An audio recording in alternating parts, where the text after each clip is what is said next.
Hey, Steve Gamache with a Chef Knives to Go quick look product review. And what we're looking at this time is the Tachikaze Shitogami R White number 2 Gyuto 180mm knife. So this is a kind of a budget line of knives, but they're really pretty cool. I have been playing around with this one, and it's a nice little package. It's really a neat little knife. So let's take a look at it. So the way these are made is they are 3 layers, and so what they've got is Shitogami R White paper number 2, reactive high carbon steel for the core, the center cutting edge steel. Heat treats should be in about the 61, 62 Rockwell range for that. And what they've got is a soft, what kind of was advertised as stainless cladding on either side of that hardcore steel. But in practice, after using this a little bit, the cladding does stain somewhat quickly, so we'll call it semi-stainless. So do expect the cladding to have some stain along. Not quite as much as you get from the core steel, but it does do some staining, just so you're aware of that. I have used this and then taken a little polish and cleaned it up, so a little bit more back to factory look.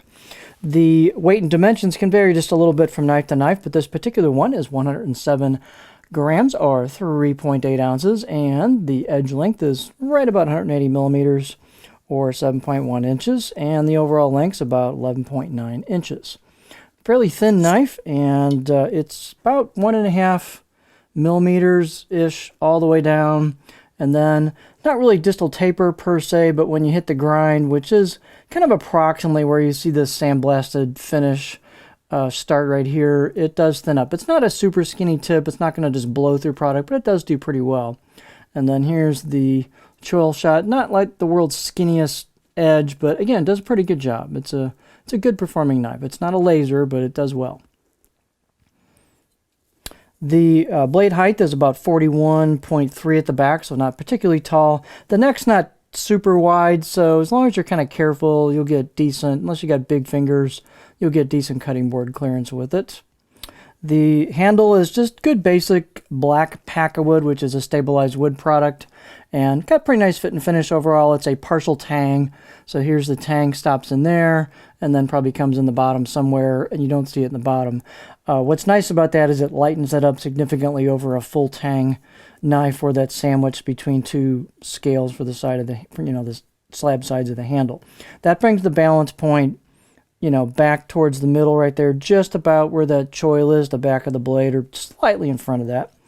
And so fit and finish overall is pretty good. It's, it's not a super high-end knife, but they've done a nice job with the grinds on this. It's a nice straight blade. They've got some embossed kanji on the left side of the blade as you'd be holding it, and another set there.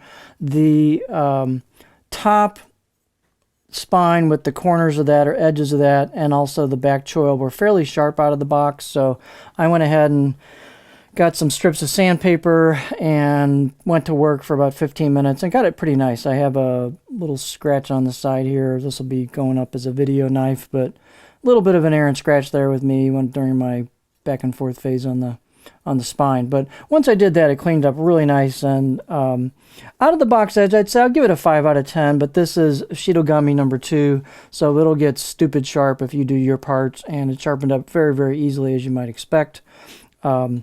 The performance is, like I said, quite decent. It's not a laser, but it does quite well, and it's a great value. So if you want something to play around with on the reactive carbon steel that's a little more conventional looking, or you want to try some sharpening, and a steel like this will really kind of make you feel like a sharpening hero, because it's so easy to sharpen. It just likes to get sharp, and it's very, very easy to sharpen versus some of the cheaper stainless steel knives, off-brand knives and stuff that just are a real bear to sharpen and make you get frustrated. So this is if nothing else, you can have a really cool knife and really learn how to sharpen well with this. So let's see, cutting board process. Let's take a look. That's a pretty good kind of general profile, and let's take a look here. So what you've got is a decent little flat spot in the back third or so. Kind of flows into a stop at the heel, and then a fairly low tip on it. So I'm not going to get super high. I'll start digging that tip in right about there. So don't expect it to get super high on a rock, but it'll do kind of low rocking, medium rocking.